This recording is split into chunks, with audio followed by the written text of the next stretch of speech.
Hey guys, welcome to another episode of the podcast Under Your Bed. Under your bed. I am one of the hosts, Taylor, and over there, if you're watching YouTube, is CJ, my cousin.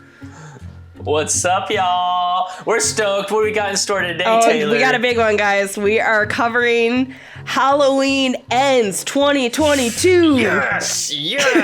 Sunday! Oh, man. Real quick, if you're new to the show, we just want to give you the rundown. Our episodes always have a spoiler-free section in the beginning. We try to keep it around 10 minutes. We sometimes they're short, sometimes they're long.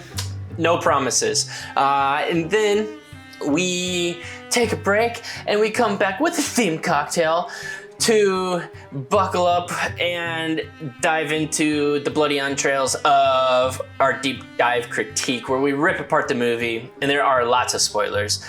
So if you haven't seen the movie, we recommend just listen to the spoiler-free section, turn off the episode, watch the movie, and come back for the deep dive critique. Taylor, get us the lowdown of Halloween Ends 2022, please. Yeah, so honestly, we're looking at a very similar cast and crew situation. So we've got Jamie Lee Curtis returning, Andy Madchak recurring. If that is how you say her last name, I probably butchered it.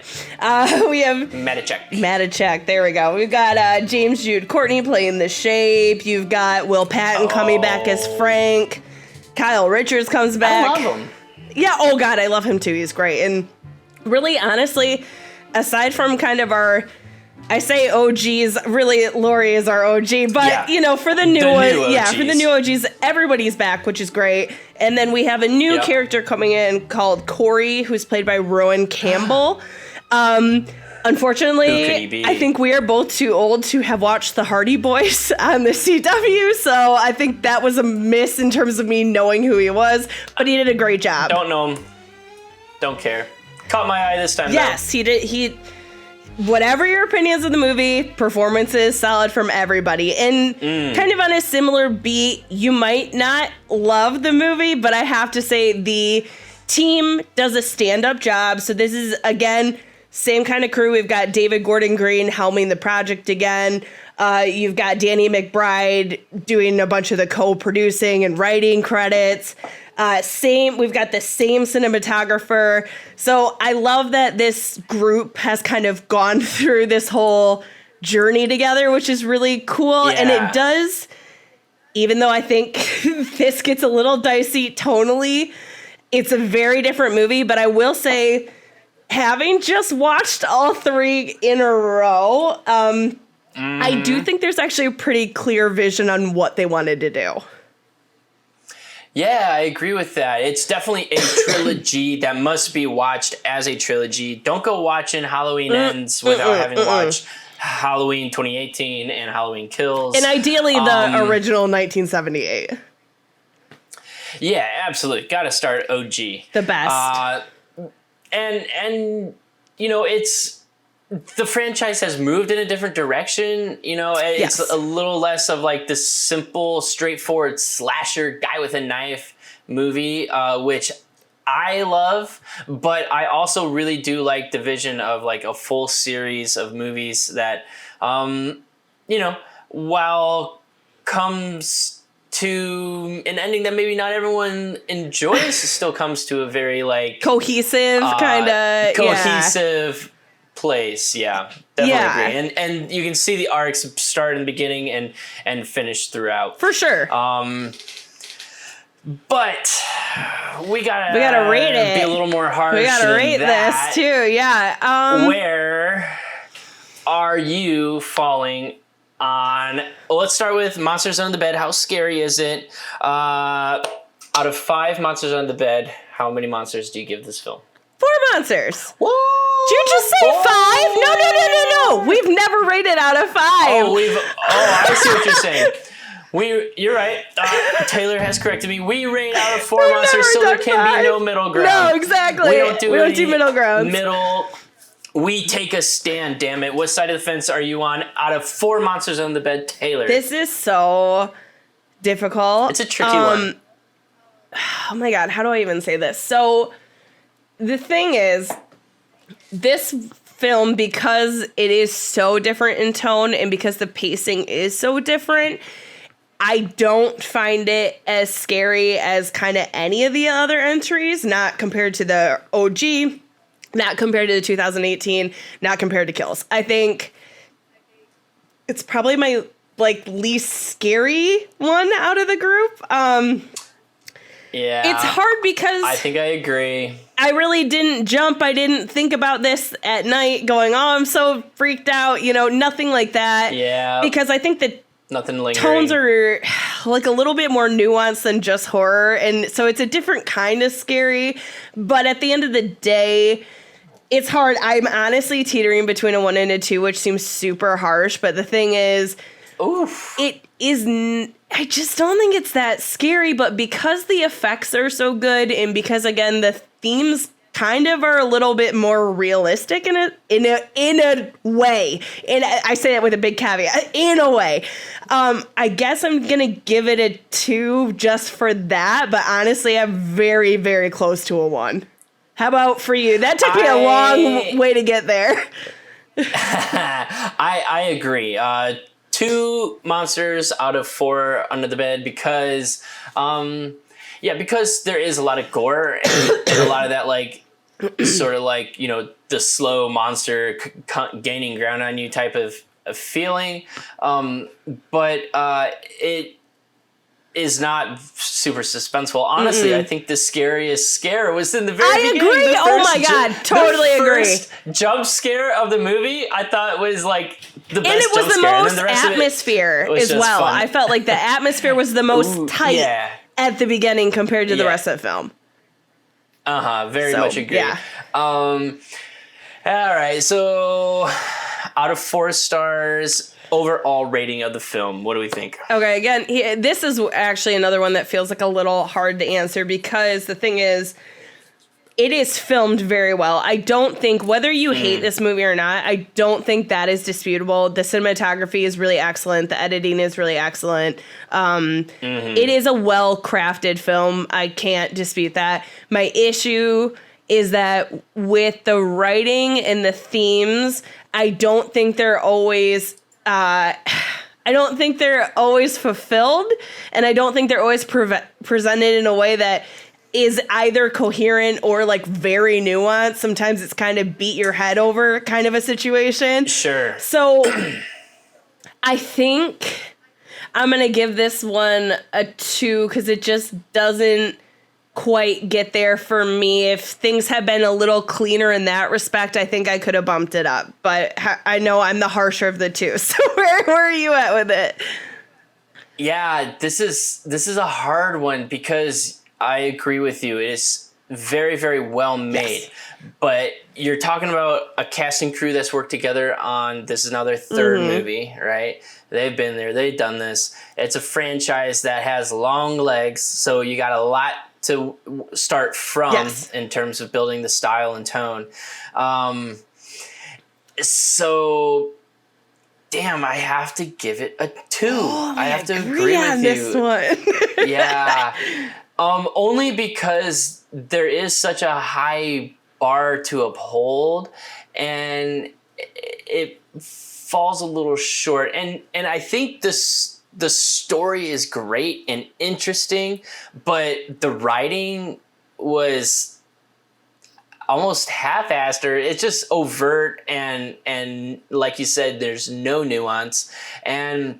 And then, did you feel like the comedy was even not? I know that's not a critical component of a Halloween movie, but I would say there was kind of an effortless comedic writing in the first one, especially, and it was very obvious because these are the same guys who do Righteous Gemstones. Come on, so they're funny guys.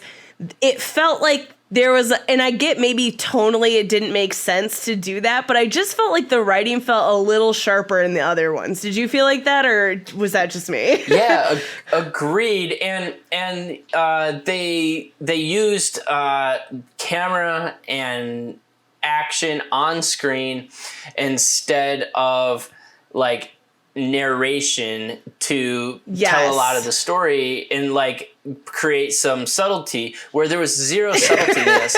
And you know, so if they took risks in story, they didn't take a single risk in camera, a single risk in lighting. So it just kind of felt like a little bit of a letdown, I think, for what this could have been. Yeah, and so this is a film where it's going to be extremely difficult to really cover any of the topics in any kind of way without getting into the spoiler stuff. So I think we usually try to break down a couple topics. I think for the sake of like clarity and actually getting to the point, I think the best is just kind of do our final or see it, don't see it thoughts, and then just move right into the spoilers because that's where the meat and bones are. And I think that's where we're going to, you know. Mm-hmm. All right, I'll start. Go see the movie. It's great. Watch the first two first. It's just fun. I love slashers. This doesn't disappoint in, you know, the amount of kills and stuff. It is just a fun movie to go watch. Is it like a cinematic feat? It didn't get there, but it's still a fun horror flick. Yeah, and I mean, overall, I would say if you're a fan of the Halloween franchise, I have to say, guys, we've been let down in way worse ways, okay? Like, I feel like this is not the easiest franchise to be a member of. When it's great, it's so great. But when it's bad, it is like the Thorn Cult bad and like Rob Zombie bad. Sorry, I know some people love that. That is just not for me, not my brand. I do not think this is nearly, just because of how well it's made, it's not nearly going to fall to the bottom for me. Is this going to be in the top tier, even in the top 3? I don't know. I honestly feel like with this one, it's really going to be a time will tell situation, because even Halloween Kills, I remember feeling pretty disappointed in that one. I didn't hate it, but I felt like kind of like meh. Mm-hmm. Rewatching it recently, though, I was like, I think I've grown a bit on this. I'm not saying the film got better, but my love for it got bigger. Sure. So I just wonder if this is going to be one of those movies where once you get past the fact it is so different than your typical Halloween movie, that you might be able to appreciate it more with some time. I think that's fair. All right, everyone. We want to hear your thoughts. Yes, hit us up please. On social media. I'm still confused. I need people to help me out here with this one. Until then, hang tight. We got a themed cocktail for you and our deep dive critique full of spoilers. See you soon. Welcome to the podcast Under Your Bed.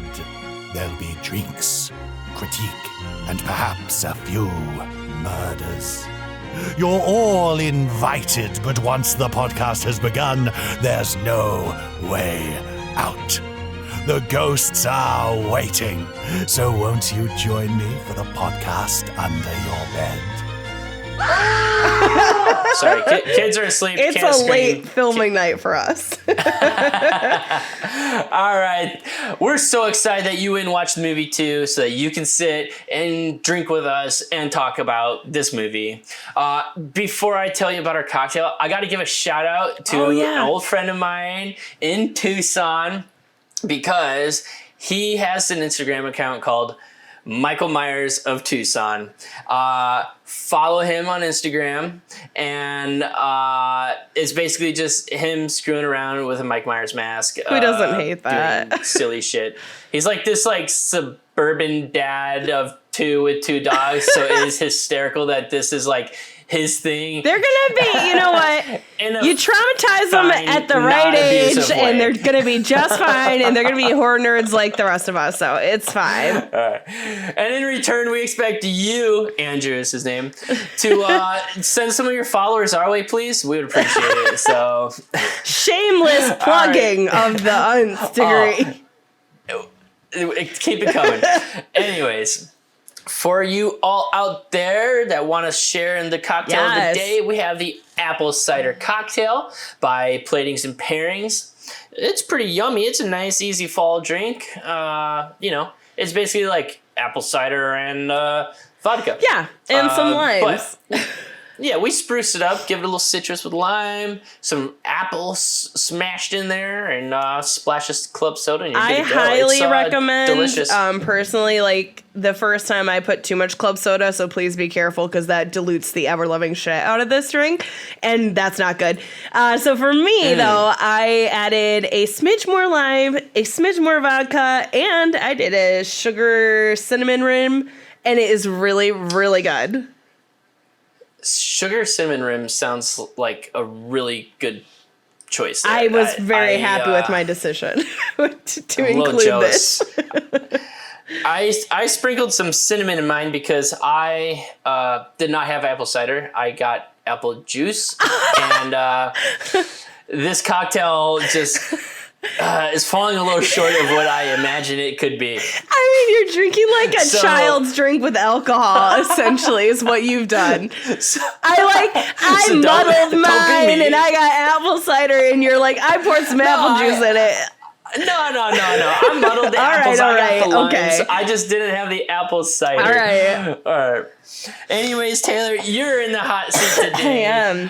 And take the deep breath. Yeah, I have a cold too, guys, if you couldn't already tell or see that from the perpetual whatever. So I am going to do my best, but there may be some cough breaks in between. I apologize. It is the season, though, of getting colds. I love it. Yeah, it went through my family. Yeah, it's everywhere. All right. All right, Halloween ends. Okay, so our film opens on Halloween night in 2019, which is the whole time. The whole time. Oh my God, all right, let me reset that. Okay. All right, our film opens on Halloween night. I can't do this. It's terrible. It's so distracting. All right, I'll give you a break. I love it. I'll give you a break. Oh my God. All right, guys. So sorry. All right. Our film opens on Halloween night 2019, a year after Michael's brutal return. Did you just Jason Voorhees me? I didn't like intend to, but that happened. It's just such a horror trope that it just came out of me. That's just desecration. I'm sorry. My God. That's You're crossing kicked some out. lines. You're out. Good Lord. We're going to get through this. Okay. So this is a year after Michael's brutal return from Halloween 2018. And we meet a young man named Corey who's getting the babysitting lowdown on a kid he's watching who's named Jeremy. It's a pretty typical night, though I'd say some irresponsible babysitting by letting the child watch The Thing. Dope movie. I watched worse. Not sure it's appropriate for a small child. But anyway, so everything's good until a prank by Jeremy results in Corey kicking a door open, which accidentally sends Jeremy over a banister and falling to his death. Yeah, it is pretty grim. Right in front of Mom Pretty and Dad. grim. That was an intense opening. So we then cut to 2022, a couple days before Halloween, with a voiceover from Lori talking about Michael's various attacks on Haddonfield and kind of the wide-reaching impact of his violence and the paranoia that's kind of in the town now. She notes that he's been missing since 2018 and that she's kind of just trying to move on and live her life. She's living with Allison, and the voiceover is a part of this memoir that she's writing, which, smart. Oh, how cliche. Well, okay, come on. You're like the OG final girl. Like, get that cash. You deserve it. All right. I'm just saying. So things, unlike Lori, things are not going so well for Corey, who seems to have become the town pariah after being cleared of murder charges. I believe he got like a manslaughter, little time served, it sounded like. Corey is accosted by a group of teens and he's injured, and Lori, kind of who gets to see all this go down, takes him to the hospital where Allison works, kind of hoping to do a little love match there. All right, Allison and Corey bond, and after Corey's like pretty initial reservations, she eventually convinces him to go to a Halloween party with her. We then get a nice scene between Frank and Lori. Love it. Clear, there's still romance in the air. Unfortunately, though, it's kind of similar to Corey's situation, just to a much lesser extent. Not everyone is super happy with Lori being in town. Definitely not as much as Frank is, as she's accosted by a survivor's sister in the parking lot. everybody kind of thinks in a way that Michael Myers returning is like somehow her fault. She poked the beast. We're going to have to talk about that too when we get there. Okay. Whew. All right. Allison and Corey have a great night out until Corey runs into Jermaine's mom at the bar. Which sends him running out of the party. And on his way home, Corey again runs into this group of shitty teenagers who proceed to push him off a bridge. Super cool kids. You know, like most douchey high school yeah, bullies. you know, like they it's shove like over you pull some pranks on your friends. You might smash a Swirly, jack-o'-lantern, throw 'em throw in a somebody trash off can, toss 'em off a bridge. You know, just the normal kid stuff, right? Kids these days. So Corey's down on the ground, gets dragged off into the sewers, and when he wakes up, he finds himself face to face with Michael, who shockingly lets him go. Just hanging out in the sewer. Yeah, you know, for years. So Corey runs... His vacation I home. guess so. Corey runs away, but is accosted by an unhoused man, and during their tussle, he accidentally kills this guy. Corey then decides to go to Laurie's home to apologize to Allison, not copying to murder, but just apologizing to Allison, and the two make up over dinner. Right? Later that night, Allison's ex follows Corey to the sewers and is attacked by Corey and killed by Michael in a very interesting pairing tag team match there. We're going to get into that. Yeah, that's an interesting tango. Yeah, we're going to get into that one. Corey then goes to Allison's for some hanky-panky. And kind of while this has all been going down, Laurie is getting like increasingly creeped out because she's noticing that Corey is doing some things that are very Michael Myers-esque, noting that his eyes look different, his mannerisms are kind of different. He's coming across as pretty creepy. So... Michael and Corey again team up when they kill a nurse and a doctor who screwed Allison out of a promotion. And by the way, Dr. Matheson is mentioned in Halloween Kills, and I didn't know that until I did a rewatch. So, just a fun little one in there for you. So Corey's kind of realizing that shit is getting real bad, so he convinces Allison to leave Haddonfield with him. And this is a plan that neither Laurie nor Corey's mom are super jazzed about. Laurie then confronts Corey, and they have a conversation about evil, and it's clear that they're on two very different sides here. Corey's kind of embraced Michael's darkness, and Laurie continues to fight him, fight on, fight it. However, we're reviewing evil in this, again, something we'll have to talk about. Corey then returns to the sewers.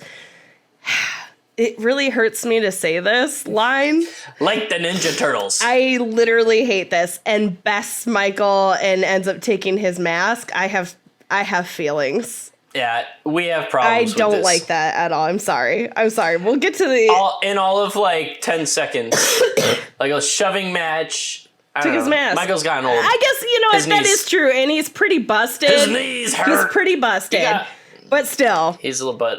It pained me to say that. All right. Corey then starts his Halloween rampage by luring in that group of teens from earlier to his uncle's junkyard and killing all of them. Unfortunately, during this chaos, his very cute and nice uncle is accidentally shot and killed. Corey then kills his mother, who, I don't know, there was a weird Norma Bates vibe going on. Very weird. Yeah, then he goes to, what do you call that? It's not a DJ. What do you call the actual building? Radio station, because it's not a DJ station. He goes. I'm a thinker. Yeah, you got it. He goes to the radio station where he kills a receptionist and a DJ that had bothered him on a previous evening. Yeah, right. So Corey opts to ditch meeting Allison and leaving town and instead heads to Laurie's house. Laurie, of course, because she's amazing, is able to trick him with like a fake out suicide. And this gives her an upper hand when he enters the room. Laurie's able to... Sneaky little fucker.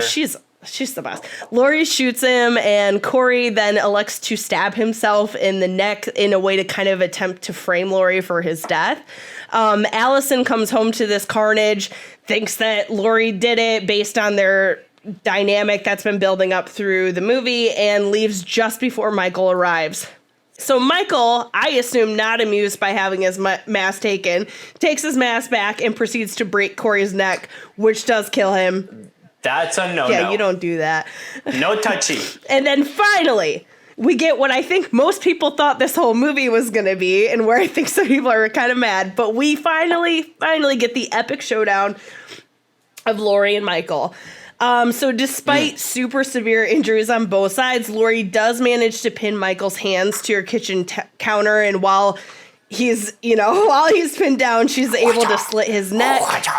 Still alive, though, because he is Michael Myers. He does grab her by the throat, but Allison arrives in time, brutally breaking his arm, which gives Laurie time to then slit his wrist. And that is actually, guys, the straight up end of Michael Myers, because the next shot we get is of Laurie and Allison taking his body to this kind of like, I think you'd call it like an industrial grinder. Does that sound right? Yeah, they have YouTube videos where putting stuff in there, and what are those things called? A grinder, I guess. That's all I got. So, shredder. As they're heading, the whole town follows and everyone watches as Michael is absolutely obliterated as a human being. He is dead. There is no questions. This is not a it's not a Halloween H2O fake out. He's definitely dead. Theory. They switched the body. Okay, that happened in Halloween H2O. I don't even want to talk about it. Halloween Resurrection is trash. Anyways, Allison realizes that Corey was shitty and a killer, obviously. But she still elects to go ahead and make a new start for herself outside of Haddonfield. And Laurie is able to finish her book, and her and Frank, they make plans to go see the cherry blossoms. And that... Is that not the best resolution for their relationship? Yeah, for them, for sure. And then I have to say really quick, I do love the exterior, like the shots at the end, which are so similar to the first film, but you don't have Michael's breathing. That is absent from this. So it's a very quiet ending in a way. But lingering on the mask at the end. So I think that... if Michael Myers is now dead, that does make it pretty fun. Ooh, who's going to pick up the mask? Well, I like that the mask is still in play, because I think, so obviously Michael Myers is the shape. That's what we know. But I do think, regardless of your feelings on it, I think it is a clever way to try to let the franchise continue on without holding down certain characters, because, we still have... Jason is Jason, but the thing is, Jason is like resurrected and whatever, so it's fine for him to keep coming back. But the thing with Michael Myers is he is an aging man. So how long were we really going to have this play out? Yeah, murdering people at 70. He's already in his 80s, so yeah. No, he's 50 or no. He's not right. 50. You're right. No, he's got to be you're right. 80 late 70s, early 80s, mid 80s. That bastard just won't go, will he? They finally got the best of him. Where do we start with this one? Man, I don't even know if I want to start with story, because it's just too convoluted. Yes. We got to warm up. Opening scene. Yes, perfect place to start. Okay. So, I will say, I think the opening was very solid. I loved it. It set me up. I was so expecting classic Michael Myers, and then it was so fun. And actually, this really does set up the story in a way, that the first kill was not actually Michael Myers. That just totally caught me off guard. The little jump scare of the kid jumping out was great. It got me, even though it's coming. And then the first death was brutal, graphic, and unexpected. That. What more could you ask for? Honestly, it was really interesting from kind of start to finish from the opening. So I love that. First off, I love the nod to The Thing. That's one of my absolute favorite movies of all time. So yeah. That was fun. That was a fun little look at you and your little Easter egg there. And I didn't bother to take time to look it up, but the Uncle Ronald was watching another movie later, and I really wanted to know what it was. So if anybody knows, drop I can't us a remember. little shout out. I can't remember what he was. It was like a lot of guns. It looked like some bad shoot 'em up flick from the 80s or I something. gotta go back and look at that. But yeah, so I like that we're getting some fun little Easter eggs. I do think Jeremy is the demon child that I would never have wanted to babysit when I was younger. He's a pain in the ass. But I think the thing that was so smart... he deserved it.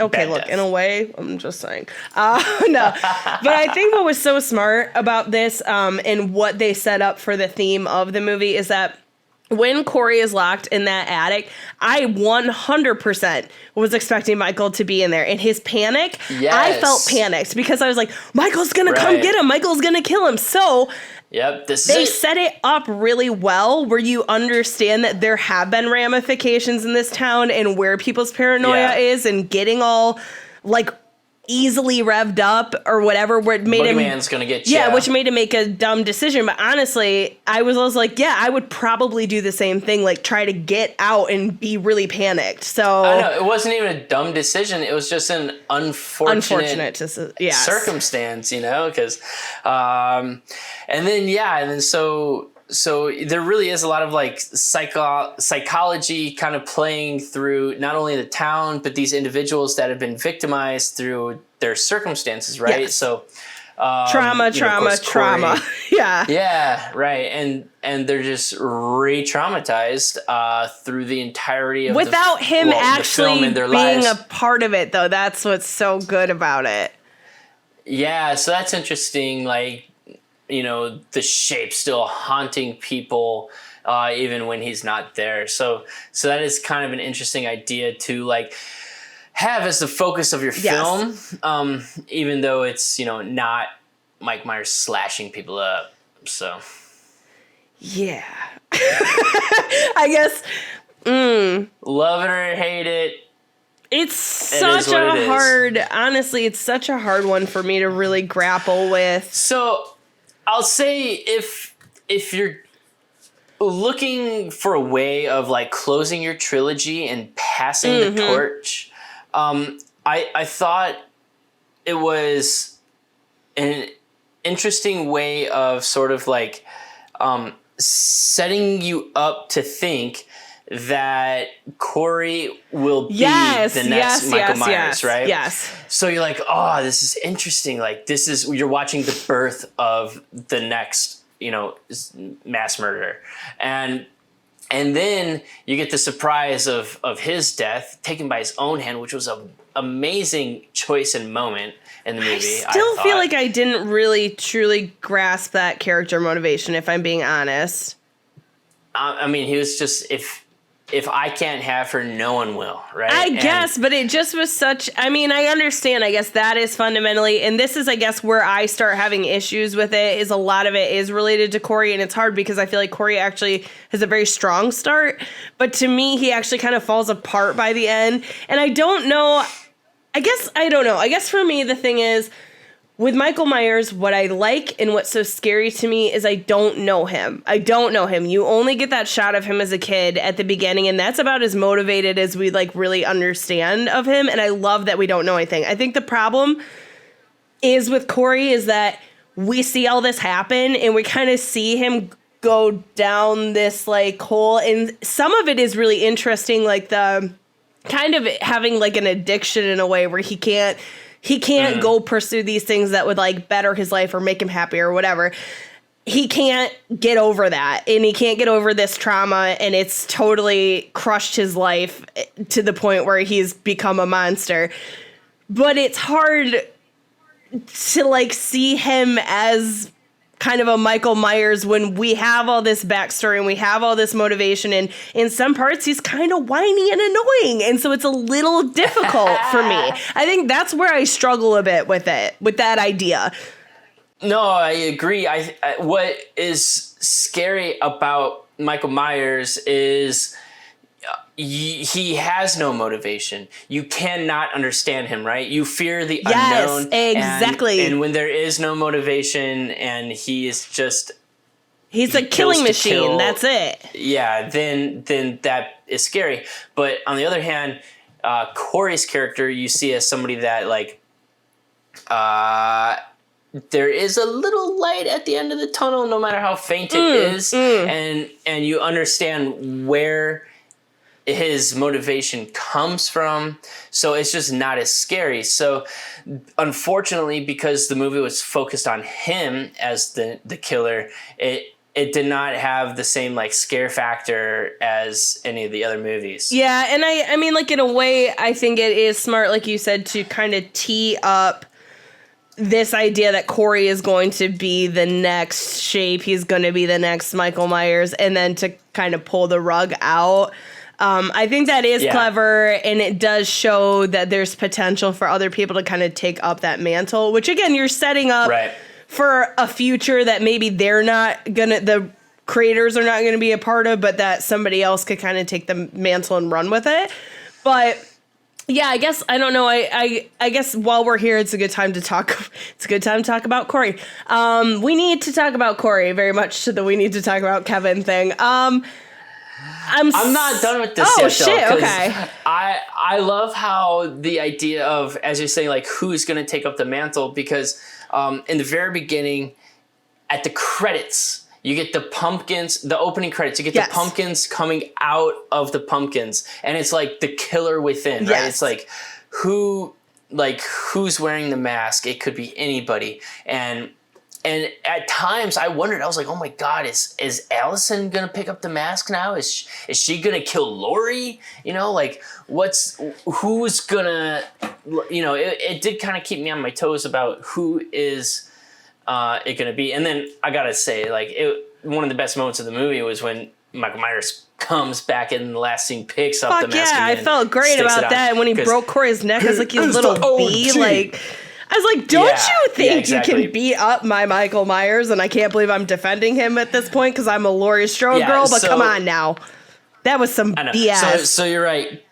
Corey, he does not cut it as the Shape, and you can see it in every moment. He's not, and the hard part is he's not a bad actor, and I actually think as an arc, it very much is a very interesting idea of, was he always this way? Did he always have something in him? Or did the town really, because of treating him the way they did they create this monster? I think it's a very interesting idea, but I'm not sure we ever really get any satisfactory exploration of that other than it being like pretty superficial. And I think that's, again, another area for me where Corey doesn't quite sell it because of that. And his character just feels a little jarring at points. Like, it's very weird to me that he murders this unhoused person, then he goes home and like cleans up, and then goes, and he clearly feels bad at first, but then he doesn't seem to feel as bad, and then he goes to Allison. Like, it's just that kind of, the stepping stones don't quite make, and I'm not saying it has to be linear or like, because obviously he didn't have like any remorse or extreme, but he did, and then he didn't, and then he didn't. So it just felt kind of confusing. It just wasn't fleshed out enough. Someone that's been so victimized, right? Like, what's like, he may just see him as like, this is just who I am. I'm a killer. This happened, and I'm accepting it, or like, this is just how my life goes, I guess. You know, so the question of whether or not, like you were saying, I love the question of, you know, is he born this killer, or is he shaped by society? And I think you see that in the movie, that the answer is that he's shaped by society to become this, because, you know, he's sort of like watching and learning, like master and apprentice, like from Mike Myers, to like learn his ways. So he's not exactly like born with this. That was sort of my take on it. Many thoughts on the things. If he was born that way, he would have murdered Michael Myers. There would have been so many opportunities. I don't know, because you can have this in you, and it be subdued, like very much like an addiction. You can have a predisposition to something and it not impact you for a long time, and then your first sip of alcohol or your first substance use of some kind sends you on a different path. And I think that could be a similar thing they're trying to link here, because even the dad of Jeremy says, I don't know if he always had it in him and there was something there. He says he doesn't know. He's like, I don't think the guy who killed my kid, I didn't see that guy. But he's like, but then I saw him again. And, well, yeah, you know. So there's more evidence for that is not actually who he was. I don't know, but that's Society not what shaped him Lori to is become saying, that. though, either. Lori's like, we all have this in us, and then you can kind of choose, you know. So I don't know. I don't think it's like Right, a you super choose- straight, definitively it's Yeah. this or this. But I do want to talk about the eye thing, because I'm not gonna lie, and their dynamic. We gotta get into both of those. So with the eye thing, okay, I couldn't decide, is this supposed to be, because as you know, if you've seen all of the Halloween movies, there are these mystical elements involved, and thank God we kind of moved away from that, I thought. But then it's hard, because either it's just a metaphorical thing that they really ram down your throat with that visual, or they're really trying to incorporate some of those elements of the other films. And I don't know for sure. I'm hoping it's metaphorical, because the idea of like transferring evil via eyes seems dumb to me. I don't know. Well, that's not how I read it at all. Honestly, I sort of saw it as like some sort of like soul mate connection, almost, if you will, like evil sees evil, or like I almost thought for a second, I was like, is this like his dad or something? Is like Corey his son? Like that's what went through my head. Like honestly, it was a little. He was like, incarcerated distracting. from like a very young age, so I would really hope not. Yo, prison's a fucked up place, man. You don't know. He's in like a psych ward, but yeah, for like violent offenders. No, so all I'm saying is like that was probably one of those moments where I was like, this is a little weird. Like, I just kind of like shoved it aside and didn't think about it. And anymore. I guess this was another. I feel like I'm harping on it a lot, but it's just because we're on this roll of talking about the things that coincidentally I kind of struggled with. I really struggle with the idea of Michael Myers having a partner. I loathe that idea in a big way, and especially one that, to me, Corey at times can give off an Anakin prequel vibe that I do not like. At times, not all the time, just at times. That's the perfect analogy. That's so spot on. So the idea then that Michael Myers, this personification of evil, is taking this kind of like whiny kid under his tutelage, and like what is Michael is not a teacher. That is not him. So it's confusing. No. Yeah, this is definitely like the biggest flaw in the story to me. Like why there's zero motivation for Mike Myers to do any of this. It doesn't make any sense, because he's a man that has no motivation. That's what makes him scary. So why all of a sudden is he starting to like have feelings? I've gotten emotional in my age. I love it. But like, where is this coming from in his character? It doesn't make sense. He like has this weird mystical eye thing. So I mean, maybe it is some spiritual thing, but because he lets him go. It's the only person he's ever let go. And yeah, except for like running into a child on Halloween night. Like he runs into Lonnie.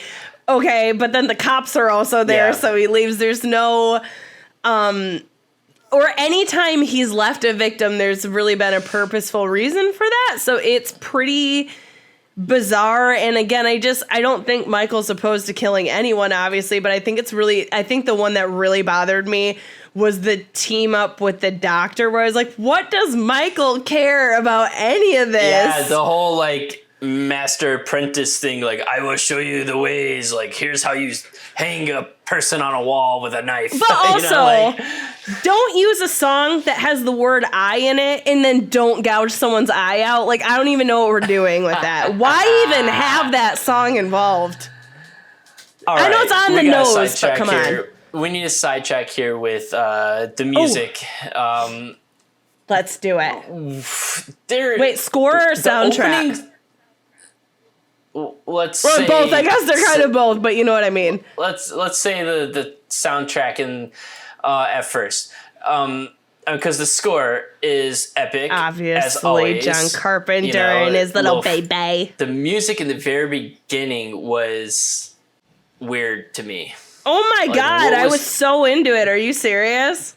The opening song, explain why, because I don't think I'm familiar with the song. I don't know where it came from or why. Shoot, I absolutely, because it's on my Halloween playlist.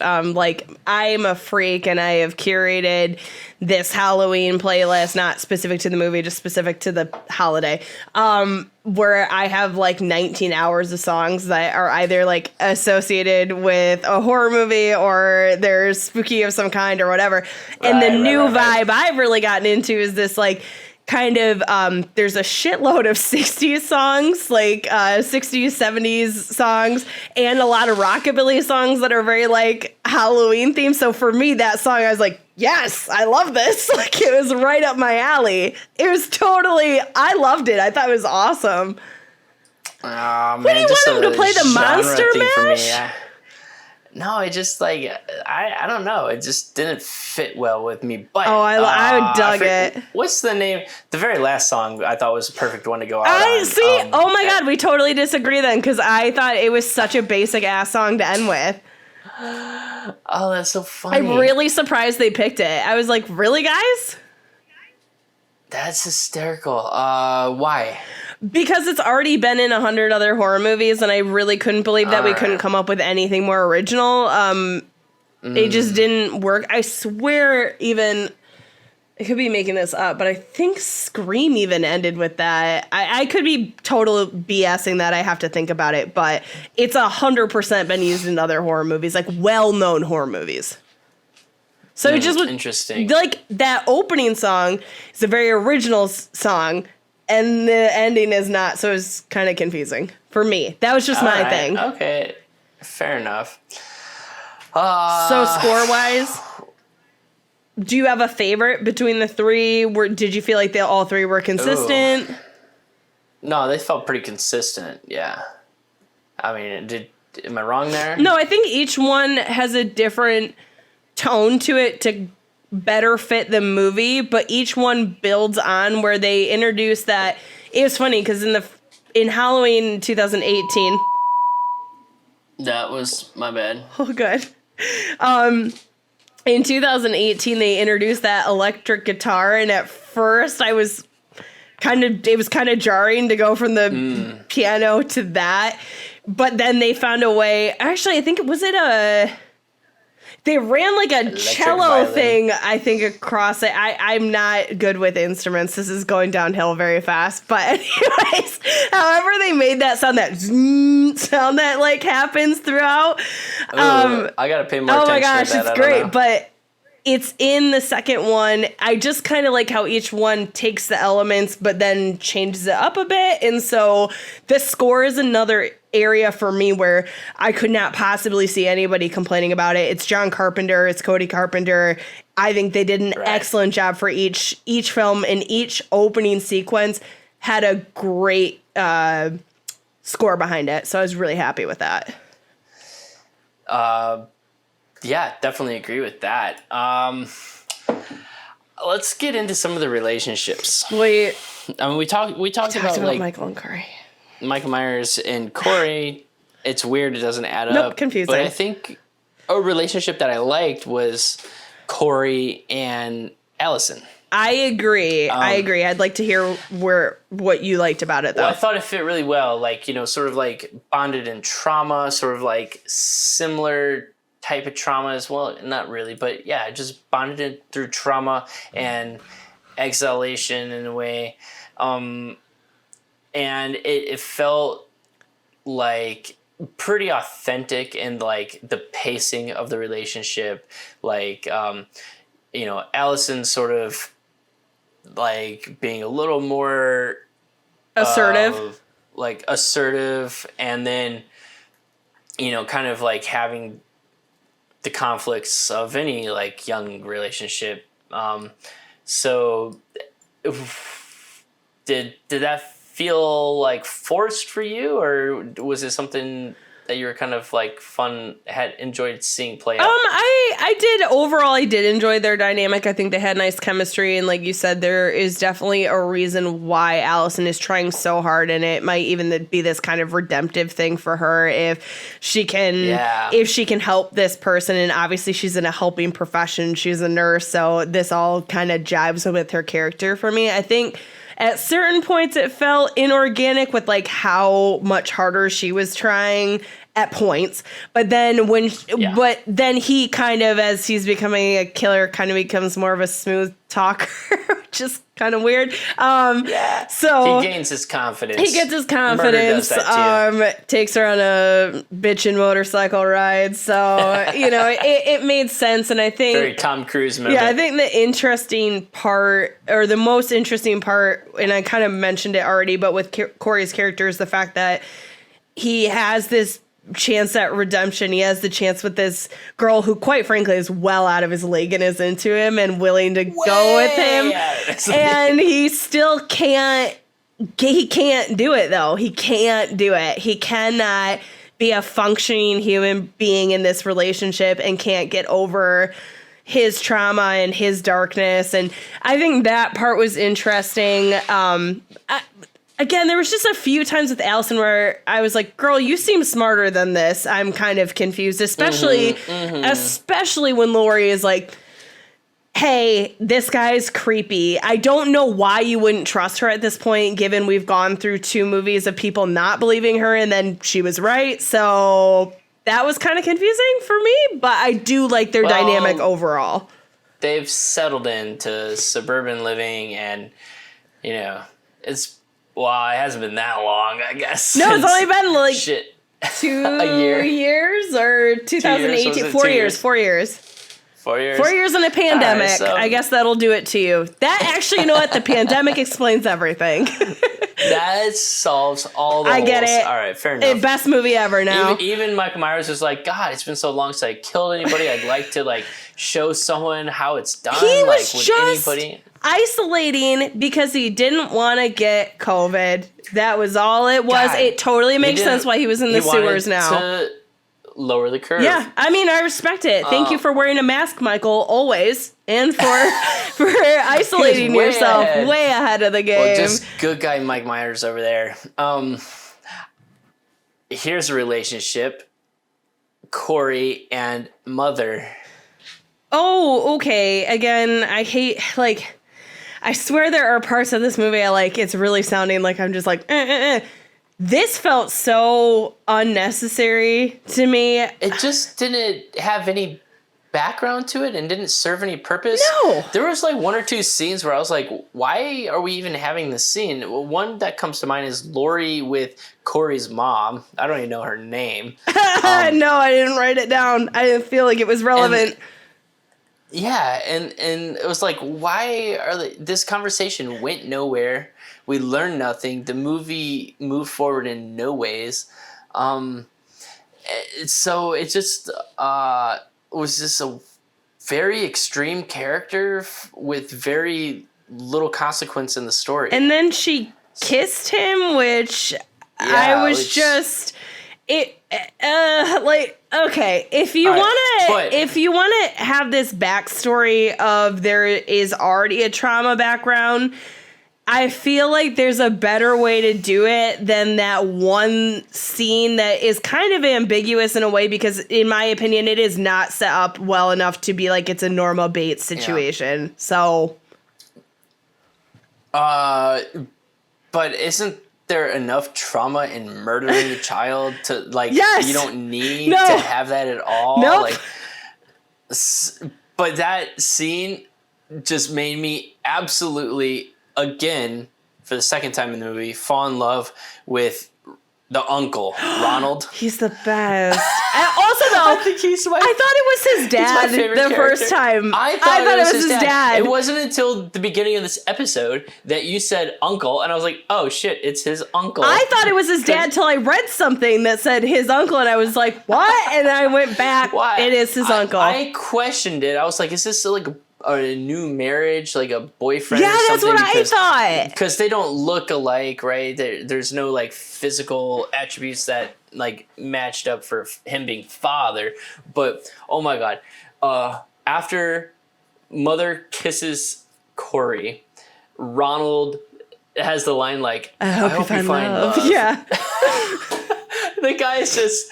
He just doesn't miss a beat. He's great. He is great. And then the moment, like, great guy gives his nephew a motorcycle. Like, yeah, you've been working hard. You deserve this. And then the line like, don't tell your mom about this. Like after like he gets in trouble for something for hurting his hand and not coming back on time. You don't and tell me anything. It was. He was great. I think he's my best. And did you see his office? Like when he's in there like alone while everyone's getting murdered outside, there's like a giant poster of like a shipping, like a giant ship of containers. like oh my God. This guy's weird. He's got like, I swear there was like, a little like Sports Illustrated like pinup girl and then like kittens or something. It was the most random shit in an office. I don't know. I was like, I like this guy. I like him, and this is honestly the second time, maybe it's more, but at least in this new one, where somebody gets killed with gun violence that it was not the intentional situation. Same thing happened in Halloween Kills. That was less her fault. I mean, her hand got knocked by the door. I don't really think that was so much her fault. But this is the second time we've had a character get killed by a gun that shouldn't have been killed by a gun. Yeah, that was unfortunate. And it made and me that wonder, little like... bitch teen, too. Ugh. I know. But it felt like it was supposed to be some sort of like contrived situation with Corey where he intended for it to happen somehow. Like I just thought this kid is an idiot and he had a gun. It was just complete dumb luck. Well, and that was really my thing. But it sort of felt like Corey was like egging him on, like expecting Ronald to stand up or something. Like, and I was like, it felt like a little too contrived. If that's the case, I dislike that even more then because I think that's ridiculous. But speaking of that teen, I'm not gonna lie, I was pretty disappointed that I did not get to see a face melt from the kid that bothered the shit out of me during this movie. I was really annoyed. It's a great kill, a great idea, but where is the gore, my friends? And I appreciate there's time for subtleties, but when you have a character that everyone hates, subtlety out the door. We want to see that happen. Yeah, melt his goddamn face off. Because we see this somewhere else, right? In one of the other Halloweens, am I wrong? A face melting? There was melting? a face melting. Maybe I'm thinking of a different movie. Yeah. Well, anyways, agreed. That was probably the most brutal kill of the movie. I think that girl's is gnarly. And actually on rewatch, the girl with the curlier hair, she was actually a lot nicer than I recalled the first time. The first time I thought she was a part of the group, but the second time she had lines going, "Why are we doing this? Leave this guy alone, blah, blah, blah, blah, blah." Stop. She gets one of the meanest deaths, though. She gets run over with the car in the fence and then gets her face stomped in, and she has to see two of her friends get murdered right before. That's pretty harsh for, like, the nice one. But she also has one of the worst lines in the movies. Oh, now you are too, or that one? Yeah. Yeah. You're dead. Where is he? Or she's He's dead. dead. You're dead too. Or we're like, what the hell was it? It was so bad. It was very close, very close. Like, thanks for the heads up here. Like, hey, he's coming over. He's walking this way. No, he's gonna murder you. He's about to murder you. No, it's just, maybe she really didn't like that guy. You're dead too. Maybe she didn't like him. She's like, meh. Hoping for some redemption. If he goes, he'll let me free. Yeah, with Corey, I don't know. I also felt, and I'm curious because we're just kind of on a death thing right now, but I felt like the DJ's death felt unnecessary for starters, but then it also felt like meaner for them having such a limited interaction. If the mom was such a creep or overbearing or whatever, it was very short. Where the DJ, they had one singular interaction. It wasn't nice, but they had a singular interaction, and then he decides to, like, straight up toast his face, smashing it into the desk and cutting out his tongue. And theoretically, that would have been cool, but I don't really know if that character, in my mind, really was deserving of that. I don't know. That's a great question. I mean, it seemed like he was motivated in some sort of like protection of Allison, right? Like he murders the ex-boyfriend cop. He murders the radio guy that's like, kind of talking trash about the two of them. Isn't it all self-serving though, in a way? Because the cop is more a threat to Corey than Allison. The DJ called him a freak. I mean, he said something about Allison, but he called him the freak. And the teenagers definitely have nothing to do with Allison. So I feel like, in my opinion, it's pretty motivated in selfishness. But that's just me. I mean, there's a point in early in the relationship where they're talking about like, let's burn this town down. I'll light the match. Yeah, you are right there. And I was sort of getting this like Bonnie and Clyde vibe where I was like, oh my God, are the two of them gonna like partner up and just start murdering people? That's almost where I was, and so I always almost under the impression that Corey was just out to start that. He's like, I'm gonna take the lead and just start murdering. And then he would come back and be like, look at what I did. I murdered 12 people. Come join me. That's interesting. I think that's interesting because I kind of view it as he goes on this rampage because he can't get over what's going on. But you're right. There might be a different, and this is the thing that I think actually is interesting about this movie is that I think a lot of people are coming away with a lot of different opinions and a lot of different takes on it. And it definitely, regardless of what you think of the film, there's a lot to discuss and a lot of feelings behind it. And so this is interesting to me that we're viewing this in two very different ways and neither one is definitively correct. You know what I mean? Yeah, well, and I will say like this. Again, I would say the story is good. The writing is bad. Yes. Yes. The story gave us enough motivation and enough resolution to every story arc that you feel pretty satisfied, but there's still plenty of like debate and discussion into like what was the truth behind it all. So, I mean, that's why we can sit here and just, riff on it forever. For sure. And I think another interesting thing is that this whole conversation has mostly been about Corey, which is, to me, kind of the con of, like, what's happening. Yeah, the number one problem, which is what, in terms of, like, any OG fan of Halloween is going to have with the movie, right? Yeah, so we need to get to Laurie, but that's how fucked up that is, that we're so far in this conversation and she has been a very minimal talking point because it isn't her story in this, it feels like, until the end.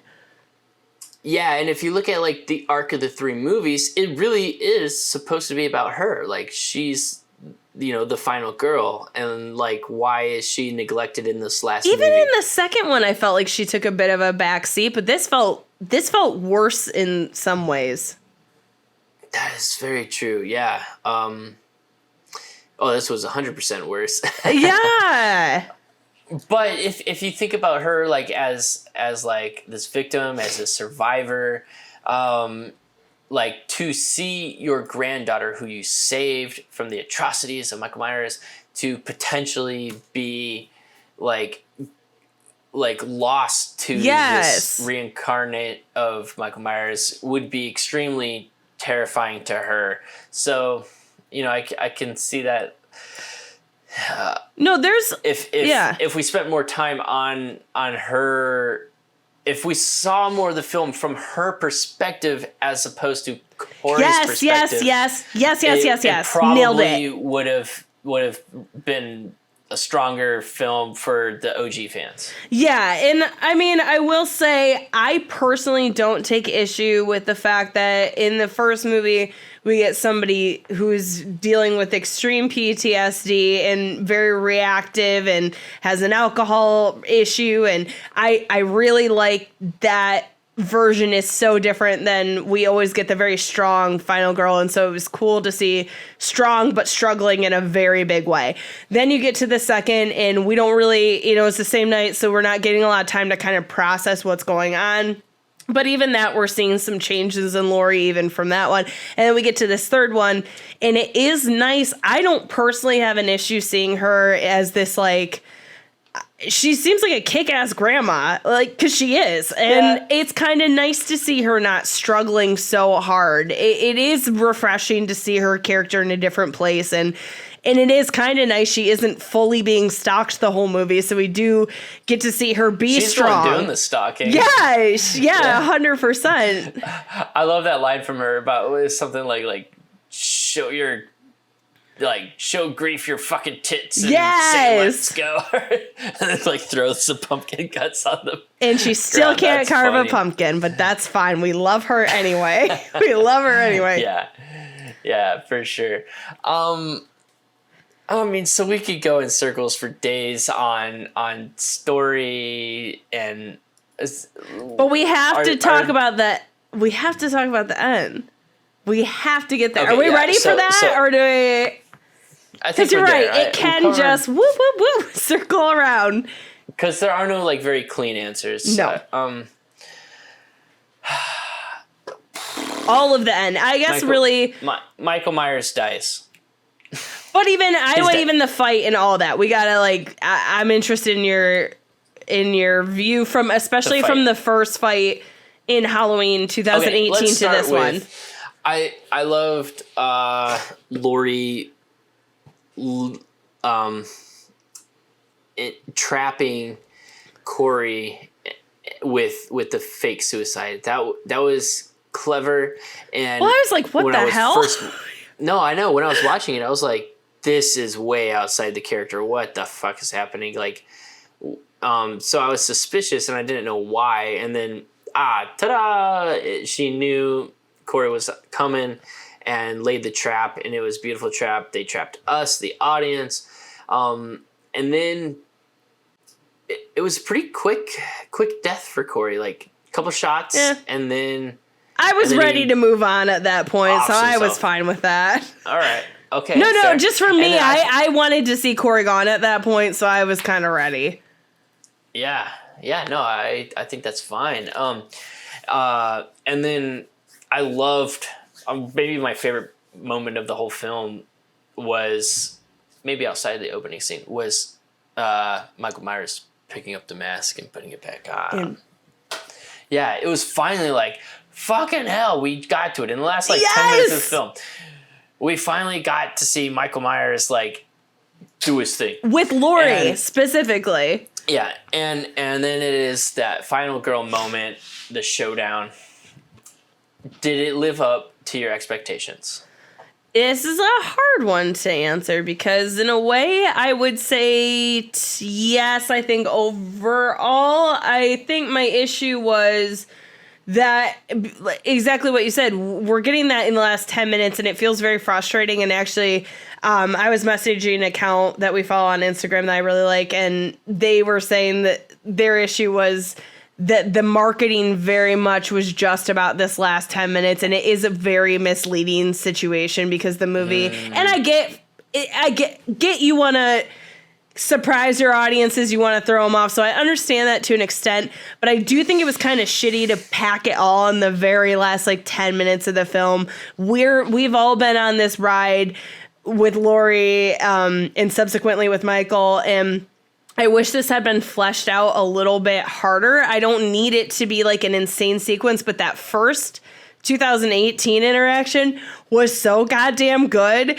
It was really hard to see kind of a subdued version of that. However, the pro of it for me is that I always wanted Lori to live. What other outcome would I have wanted for her? So it was very satisfying seeing her get the upper hand to actually kill him. That's not something I necessarily anticipated going in. It kind of felt like someone was going to go, but at the same time, it's a Halloween movie. I didn't actually think that was going to happen. So I guess 50-50 for me, and then we can talk about the very, very end bit, but how did you, just the fight sequence and stuff, how do you feel? Yeah. I thought it was pretty fun that he goes out the same way he kills a lot of his victims in terms of like getting pinned. Yeah, with knives is pretty fun. Good effects too. Good effects on that one. I thought again they went a little heavy-handed in the eye thing. No. Oh, because I didn't like that. Well, all right. First, the shine in the knife, classic. Thank you. The reflection of his face in the knife. I was like, great. Appreciate you bringing that back for the final kill. But the whole hand holding thing, I think we got it the very first time. You see her grab his hand to slice his wrist. But then we don't need the close up reflection of the blood. It's just smacking us in the face every time with it's they've just decided that audiences are completely fucking stupid. Thank you. That's how I felt.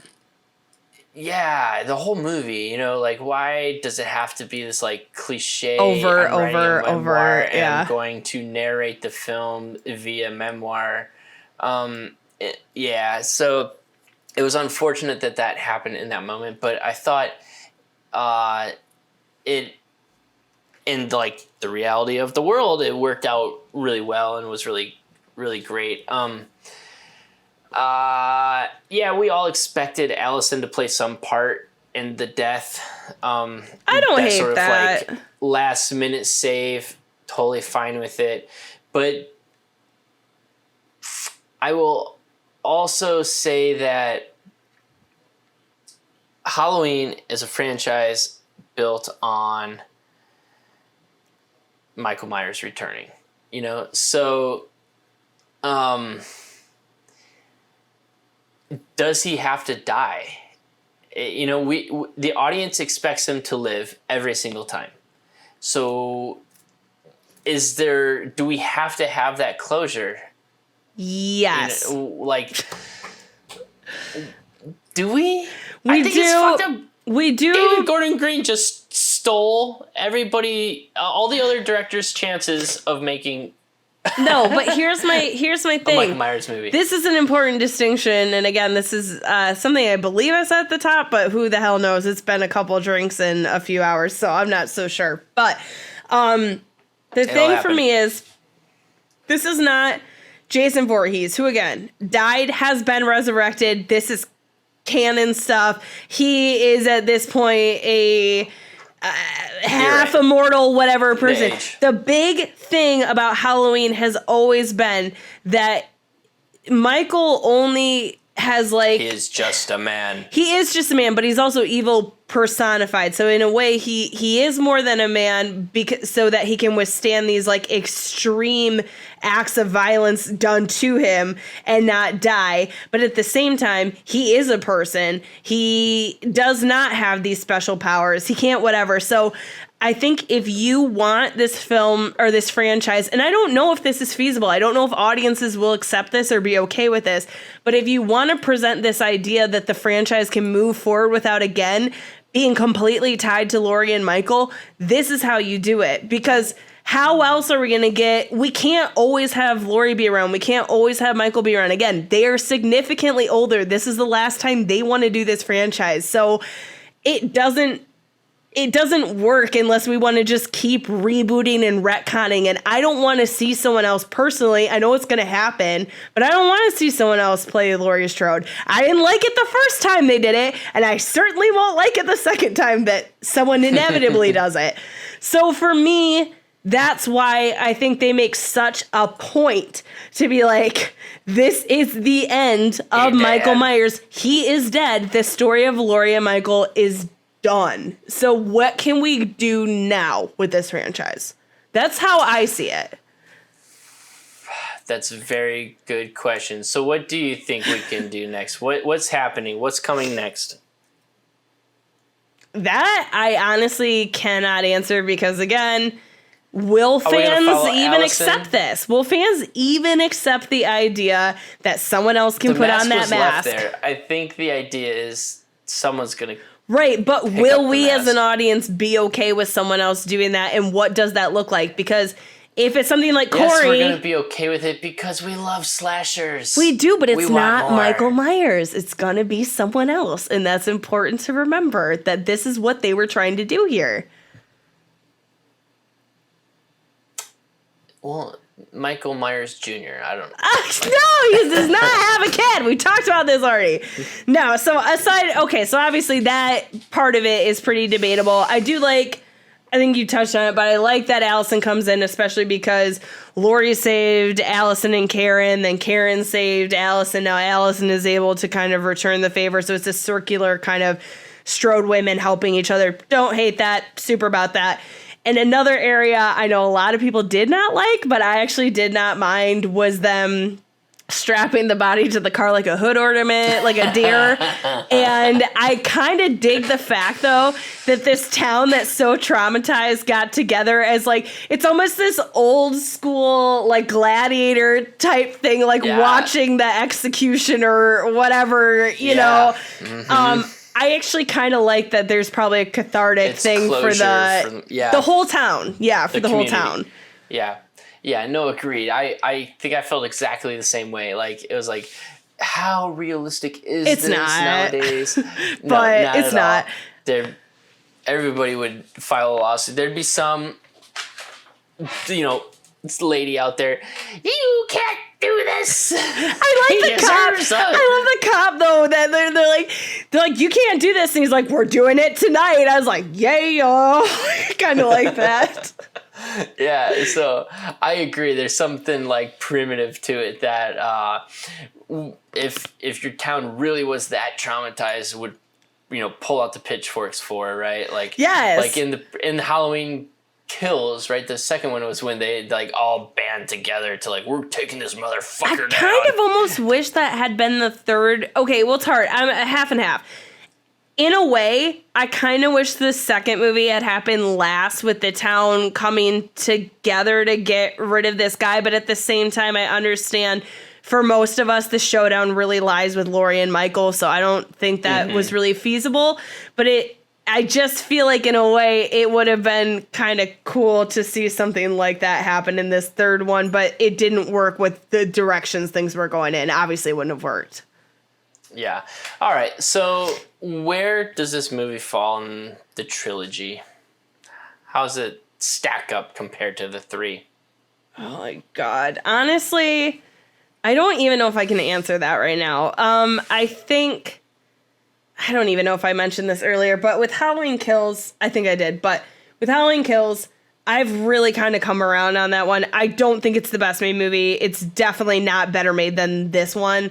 But I think tonally, and having the nostalgia factor of having Tommy and Lindsay back in it, and just the brutality of it, I think at the current moment, it stands a little higher to me because it's kind of what I want out of a Halloween movie. However, that problem with that one was I felt like Laurie really got sidestepped in that film. So these two are not even films, and it's hard. I almost wish we could Frankenstein them together to make like a fully cohesive film. That's almost where I was on this, is like the third movie should almost be its like own thing. Yes. It doesn't feel like it's attached to like the broader like franchise almost. Like it's almost like a side quest, you know, like Yes. Totally. and it perhaps should have just stayed that way. So it doesn't necessarily like fit as a trilogy, but you know, so that being said, like emotionally, I enjoyed watching this film. Intellectually, I don't like how it works overall, you know. And this is interesting because you, full disclosure, are a like newer to the franchise, and I am old school to the franchise. Yeah. So it's kind of interesting that even though we don't have the same like the fandom level might be a bit different just based on time length, but that we're kind of in the same boat with it is kind of interesting to me. Right. Yeah, for you, where is this out of the three? Where is this? Because obviously the OG is the best one. No one's going to beat that. I don't even think that's a question. If I were to take the movies on their own, I would go 1, 3, and 2. Best to worst. Fair. However, that being said, one thing I did not like about Halloween Ends was if you count all of the like on-screen kills, I got to imagine that half of them are flashbacks from the Halloween and Halloween Kills. Oh my God, you're totally right. I forgot we even did the flashbacks. Yep, you're right. There were so many flashback kills. So many flashback kills. It was like it was like those were all of Michael Myers' kills. And how many kills did he have in this movie? He killed the nurse, but did he kill the doctor? Did they split that one? Michael Myers didn't kill the nurse. What nurse? He pinned her to the wall. He definitely killed the nurse. Oh, duh. Yeah, he killed the nurse. He killed the cop, kind of. It was mostly him, I would say. It was kind of a 50-50, but it was Michael who did and he killed Corey. Corey killed Corey. No, he killed Corey in the end because he broke his neck. Corey started it. Corey started it, but he wasn't dead. He did not mercy kill him. He's like, you fucking took my mask and I'm going to kill you. Yeah, that's fair. Is it only 3? That can't be right. No, that's what I'm saying. And the rest of his kills were flashbacks. And that was like... Oh, this is upsetting. Disappointing. Oh, I don't like this at all. I don't like that. We're going down a rabbit hole where we're just like starting to despise this movie more and more. It's bad. I genuinely though, okay, like we're going to get to the end of this because it is just going to keep going otherwise. I don't hate this movie. I want to make that very clear. I understand the correlation people are making between this and Season of the Witch, which, by the way, full disclosure, I love that movie. It is a weird disaster of the best. Like, I'm obsessed with how bizarre and stupid and great that movie is at the same time. I think you're really missing it if you just decide to write it off because Michael Myers isn't in it. It's truly bizarrely epic. I will say, I think with time, this movie is going to be less divisive than it is right now, but I fully understand people's frustrations going in, thinking they were getting one movie, completely getting a different movie. That said, I feel like I'm somewhere in the middle. I see a lot of pros with, again, we just kind of touched on it, but the filmmaking is very excellent. I don't think that's disputable. The acting is very excellent. Great score. I personally like the soundtrack. So there's a lot of pros to it. It just is not even enough to like be considered a great entry in the franchise for me. And what's kind of your encompassing thoughts there for the end? If this is the final card you're going to lay on the table, you got to lay down the ace, you know, the fucking ace of spades. And this was not it. Thank you. So that's the unfortunate place, right? Like at the beginning of the episode, we said 2 out of 4 stars is where we were. We are probably suckers because we love horror, we love slashers, and it was a well-made movie, which we both can appreciate. But just what the fuck were they thinking? I mean, I think again they thought we're gonna leave this open for other filmmakers to do something different, and we're not gonna pigeonhole the franchise. And in that respect, I think there should be some credit given. But I think you have to know what this audience is expecting. You have to know what they want, and you don't have to pander to it. But you also have to respect it, and you have to respect the legacy that's been built. And that means giving Laurie her proper dues. That means giving Michael proper screen time. So for me, that's where I feel like as a fan, I feel a little let down, a little frustrated. But as just watching a film, it's a well-made film. So it's a tough one for me. Yes, 100% agree. Don't bastardize Halloween franchise, damn it. No, I mean plenty of motherfuckers have already done that many times. We don't need to keep adding to that. That they had the liberty to do so because it had already been done. But but you would hope that if you're gonna reboot it, you're gonna reboot it in the right way. And it felt like we were off to a strong start. 18, with Halloween, great, yeah. And then felt like we were still meandering a bit in the middle, but okay. And maybe we'll come through strong. That's what I thought. It just sort of didn't quite get there. No, and my only last kitty corner things that I just think are kind of fun things. I do wish Lindsay had been utilized more in this movie. I was a little disappointed that we didn't get a little bit more, but I liked her integration into the Strode house, which was fun. I thought that was very organic. And then my last little thing I was so jazzed about is the woman who shows the podcasters Judith Meyer's grave in the first one, and then in Halloween kills her and her husband are attacked. I was convinced she was not dead. Convinced she wasn't dead. But I saw her on the kill count. I saw her on a bunch of other things as a fatality. But I was like, that bitch is breathing. And if you see a bitch breathing in a horror movie, it is never game over. So I was kind of jazzed to see her come back, but then it was actually pretty depressing. With her being her sister being like, well, she can't talk anymore and it's your fault, Laurie. Then it became kind of sad. But I still liked that she was in it in all three movies. That was kind of fun. Ish. Yes, I like that. I like the return. That was a brutal moment. Which, just kind of again, when I saw it was like, oh, thanks for smacking us in the face again with these I'm a victim because I was a victim, people blaming her. No, it was the sister, which feels more appropriate. Like a sibling would be more hey, lady, fuck you. You know what I mean? Defensive. Yeah. This is what you did to my sister, yeah. But you're right. They brought it up too many times that moment then lost its poignancy. It was so out of nowhere too. Yeah. But all right. Well, so go watch the movie. You have to watch it to have a full opinion. I feel like if you came into only this last movie or you just decided to not watch this movie, I don't think you're really getting the full trilogy picture, and I don't think you can make an informed decision. So regardless of if you hate it or love it, I would still say watch it. Yes. Final thoughts?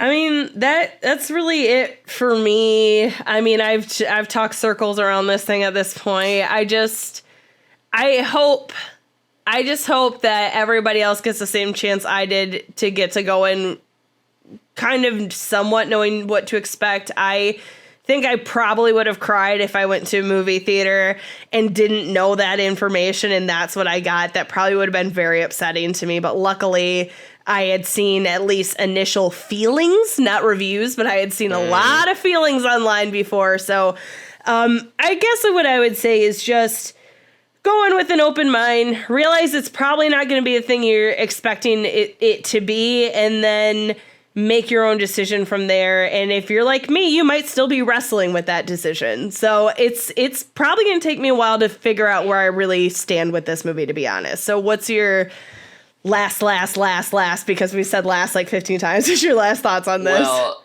if I were to put an end to this, I would say it's good enough to be a fun slasher film, not good enough to be the end of a Halloween trilogy. Definitely 100% agree with you on that. Yeah.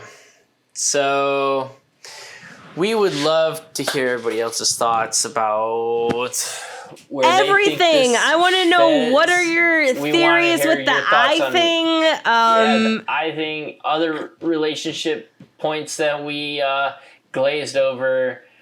Let's keep the conversation Was going, this the right ending for Laurie? Was this what you wanted to see the end of Michael Myers look like? Did you want to see the end of Michael Myers? And what are your theories on who's going to pick up the mask next? Yes, that's honestly, I'm just vibing on that. It's going to be an entirely different thing, but we'll see. We'll see when it makes money. It's going to happen. I don't think we're not naive enough to think it's going to be another 40 years till they make a movie. That's not going to happen. So yeah, shoot us your thoughts, feelings, opinions. You can find us under our social handles at Pod Under Your Bed. We also super up for recommendations. So hit us up. podunderyourbed@gmail.com. We are super stoked to cover really anything. We're pretty open. So yeah, whatever you guys want us to cover next, we're down. Thanks for tuning in, y'all. See you next time. We will see you literally next week with a classic. Do you want to announce it? I feel like you should. If this is not in your yearly watch list, put it in there. We got Rocky Horror Picture Show. Hell yeah, coming at very ya. different vibe. This is radically off the charts. To me, it's a movie that is a movie of all genres. We got horror, we got comedy, we got romance, we've got musical. So what doesn't it have? It has Tim Curry wearing a corset and fishnets, and you don't need to know anything else.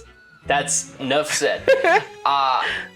That being said, this year I think was the first time I've ever watched it sober, which was a fascinating new experience for me.